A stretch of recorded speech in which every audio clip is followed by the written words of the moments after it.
Thank you. Good morning. My name is Jerry Flanagan. I'm lead staff attorney for ConsumerWatchdog, and I'm proud to be joined here by my colleague Ricardo Echeverria from our friends at Chernoff, Bedart, Echeverria, and Bentley. The conference is now being recorded. And we're being recorded. Also joined by two of our class representatives in the lawsuits we're announcing today. And these are the folks that stood up and took on Blue Cross and helped us win this great settlement today. And I want to introduce first Dave Jacobson and then Eric Taub. And they'll be talking a bit about their experiences in just a moment. Hopefully that will stop here in a moment. Words like annual and yearly should mean something in an insurance policy, particularly in health insurance. We buy our coverage hoping that we won't have to use it, but hoping also when it's there, it'll actually provide the coverage we need. The settlement that we're announcing today resolves two lawsuits brought by Chernoff, Bedart, Echeverria, Bentley, and ConsumerWatchdog, alleging that Anthem Blue Cross illegally made changes to their policies mid-year back in 2011.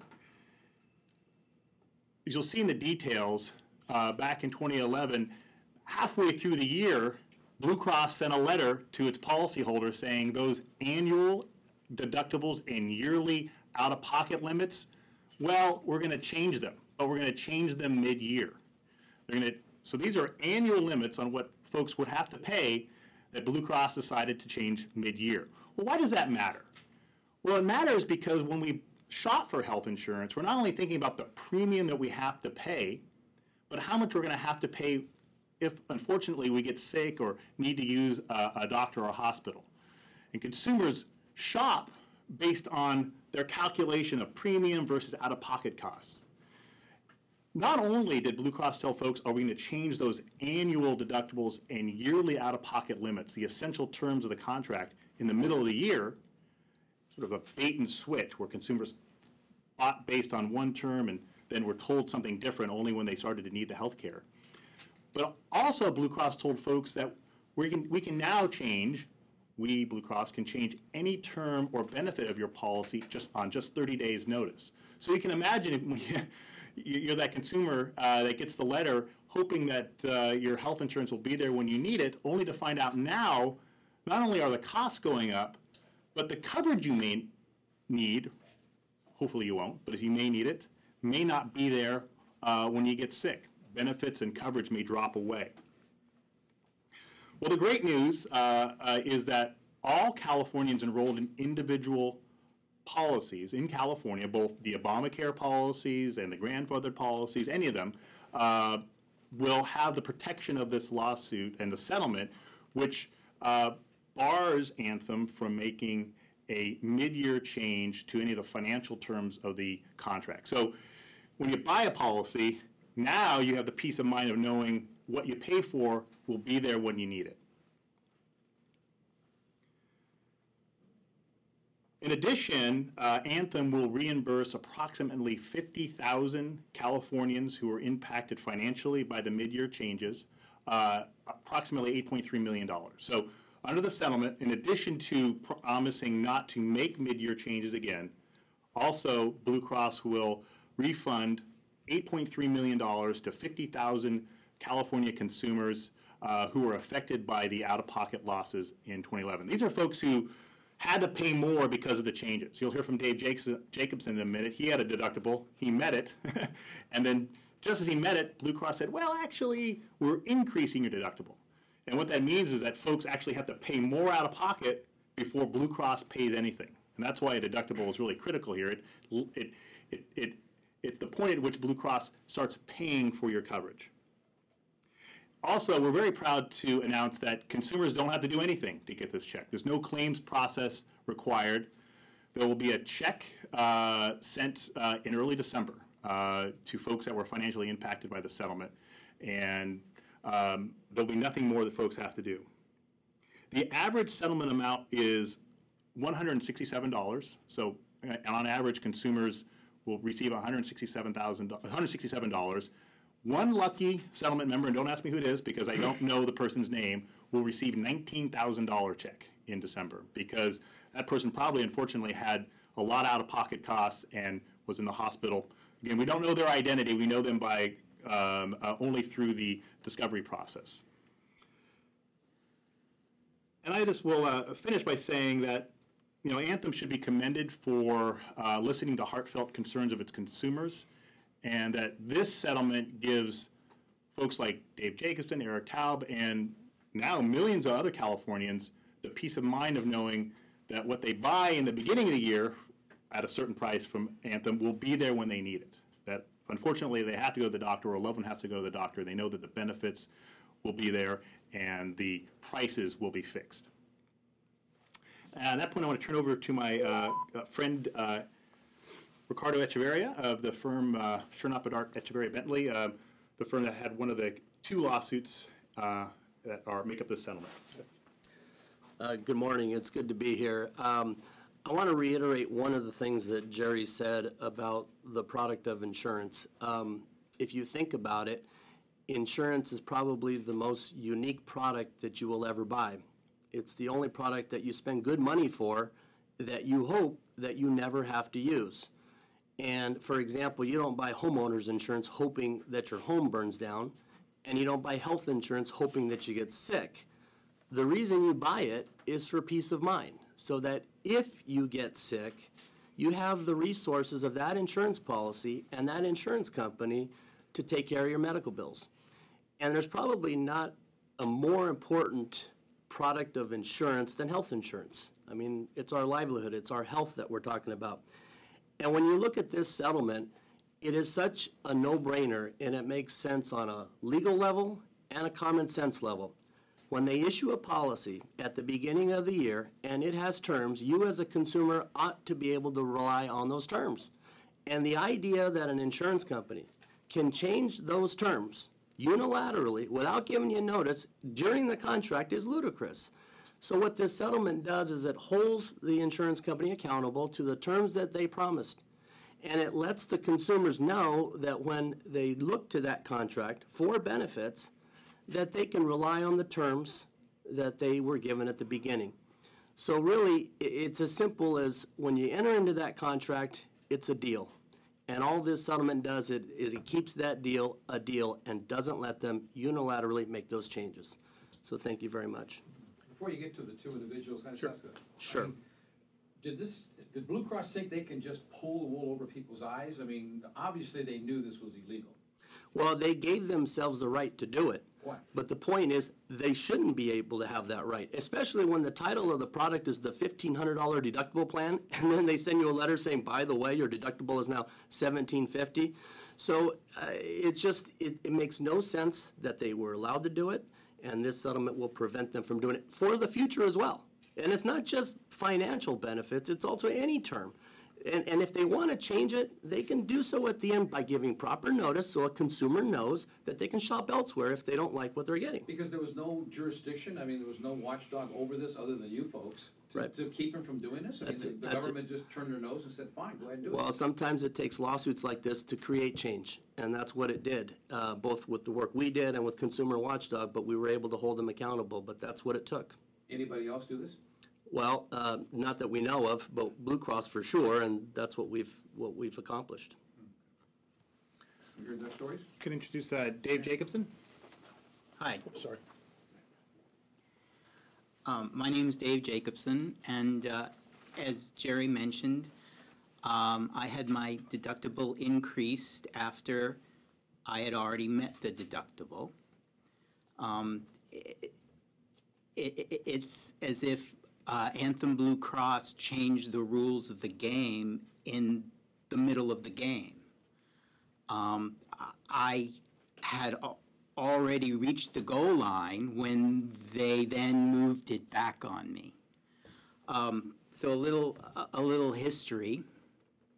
I purchased and paid premiums for what Anthem Blue Cross called PPO 500. So the 500 stood for the 500 deductible, and it was part of the name. And in early April of 2011, I did meet my deductible, and I was very happy to then know that from then on, medical services would be covered by Anthem Blue Cross, in that I would pay a percentage of a co-insurance and they would take care of the rest. And that, in fact, did happen. In mid-April, I went for medical services, and Anthem Blue Cross acknowledged that I had met my deductible, and I paid 30% of the co-insurance, and they paid 70% of the bill. But then, in July of 2011, when I went back for follow-up tests, I was told that I needed to pay more in a deductible before Blue Cross actually pays their percentage. So How much did they tell you it has to go up? it went up $50. So I paid $50 more, so now my deductible was $550, and my deductible had become a moving target. I mean, how often during this year, and in the policy, Anthem Blue Cross did refer to this deductible as a yearly deductible. That is their words. So how many times during that year does my deductible increase, and by how much? How much did it go up? How many times they improved it? Once. They increased it once. They increased it once.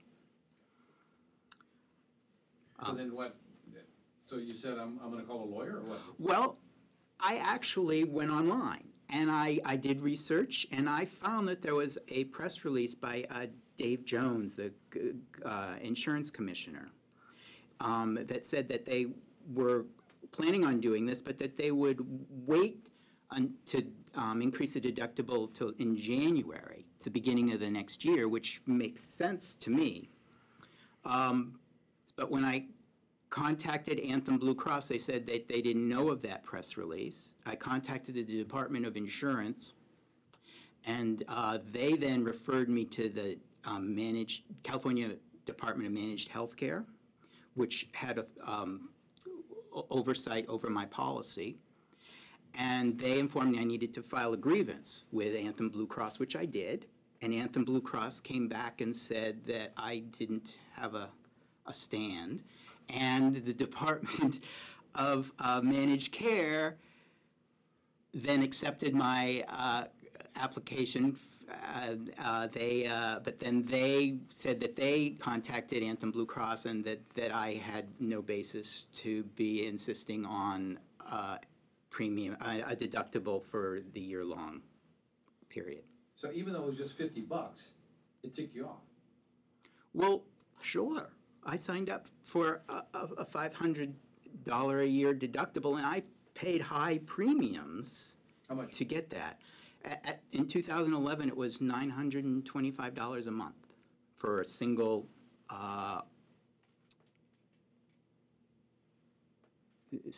individual health insurance policy. It was a PPO. So you're paying top dollar on top of that, and now they're $50.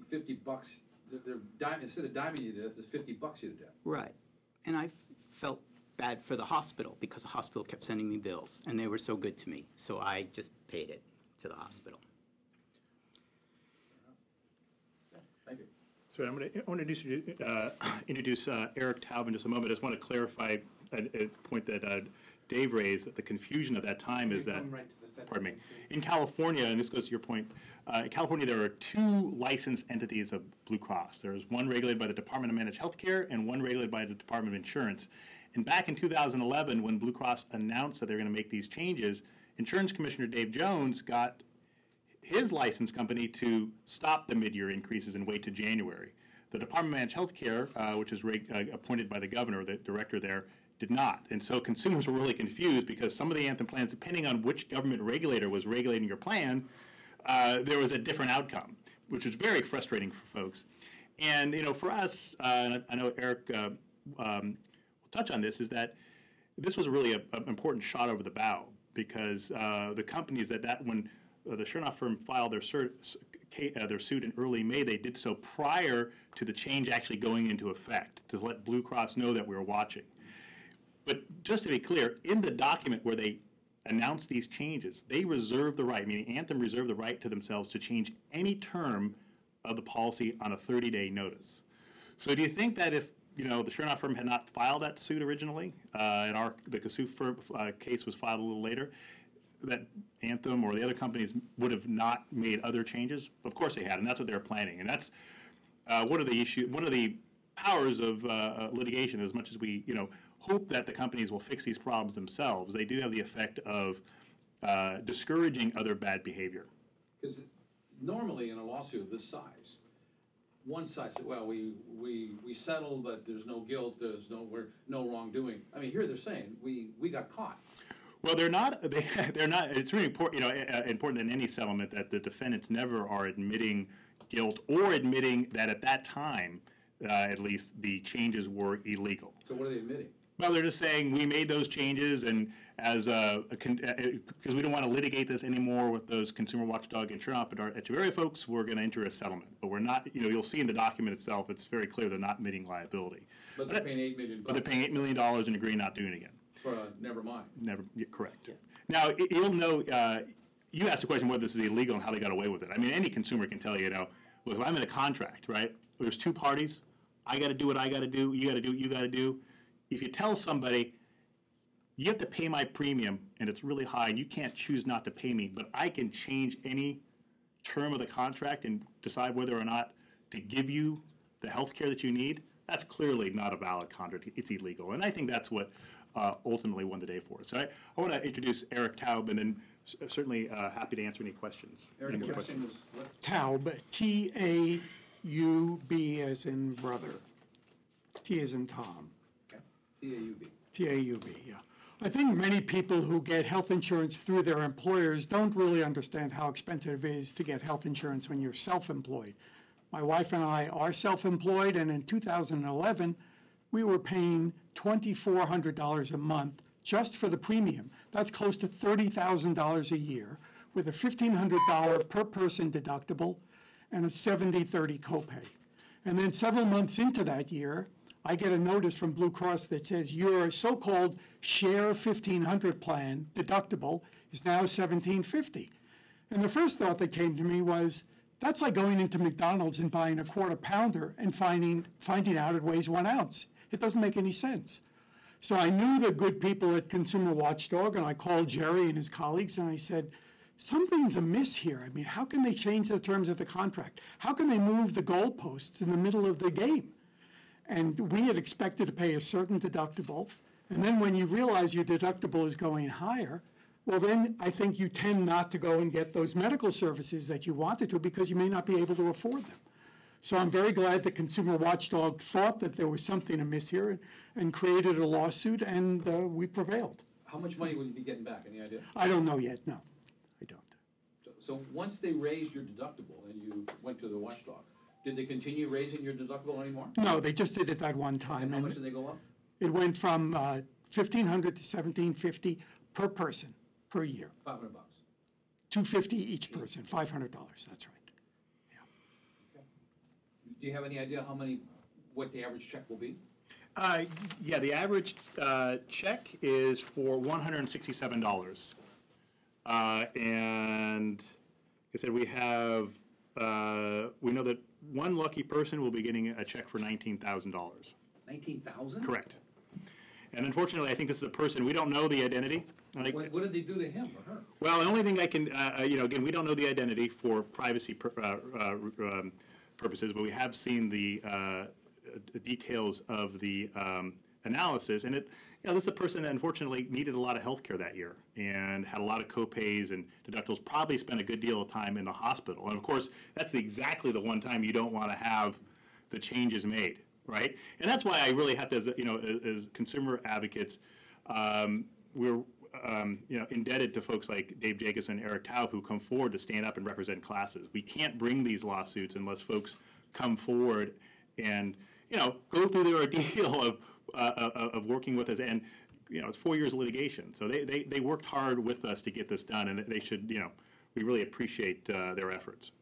Eric and Dave, I mean, I take it, if you don't mind, back to the mic. Can you guys go through the mic, please? I mean, it's not so much, is it the money that here is important to you, or just the principle of what you've accomplished? Well, in my case, it was the principle more, because $250 was not going to break me.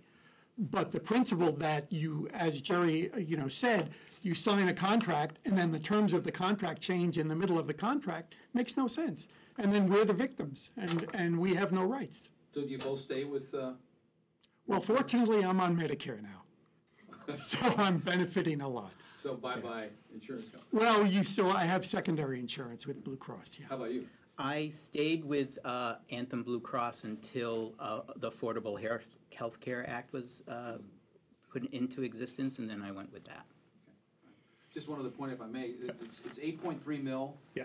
50,000 people. Yeah. Is there a fine involved in this, or does the 8.3 mil include all of the back money people are going to That's, get? the 8.3 million is going to be in check cents for out-of-pocket losses that people incurred. And so these are folks like Dave who had a $500 deductible and paid $50 more, or was paid $250 more in deductible, who paid more out of pocket as a result of these mid-year changes. So take the 50,000 people and it adds up to 8.3 million. Correct. There's no fine, there was no punitive damage on this saying because of what you did or? No, that's all money back to the consumers, correct. And the promise you'll never do it again. Right. Correct. And I have to say, Anthem has made the commitment, and we're also, other insurance companies should be on notice. And it's not another important point to remember that now in the era of Obamacare, folks buy coverage and are locked in for a year. We can only change coverage once a year during these open enrollment periods. Well, it'd be highly unfair and also illegal for another insurance company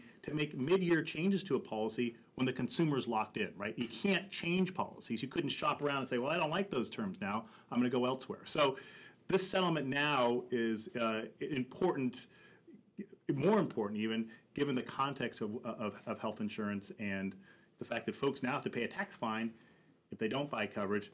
Insurance companies should also respect the terms of the contract and make sure they give people what they bargained for. Just one more if I may. I mean, do both of you feel somewhat vindicated? I mean, if you hadn't done this, would someone else have come forward or you didn't want to take that chance? Well, I just felt a sense of urgency and a need to do this, not just for myself, but for all of the people who have health insurance, who assume that they're going to have certain terms and conditions that will last at least a year, and then might change, but not to change the goalpost in the Because middle of the when game. you went to the company, I'm assuming you both called them or wrote them a letter and said what gives, and their response was, too bad. You got a letter from us, and this is what's happening. No sympathy, no, hey, we're sorry, but you misunderstood, nothing like that. You don't usually get that from customer service people. I thank you both, appreciate it.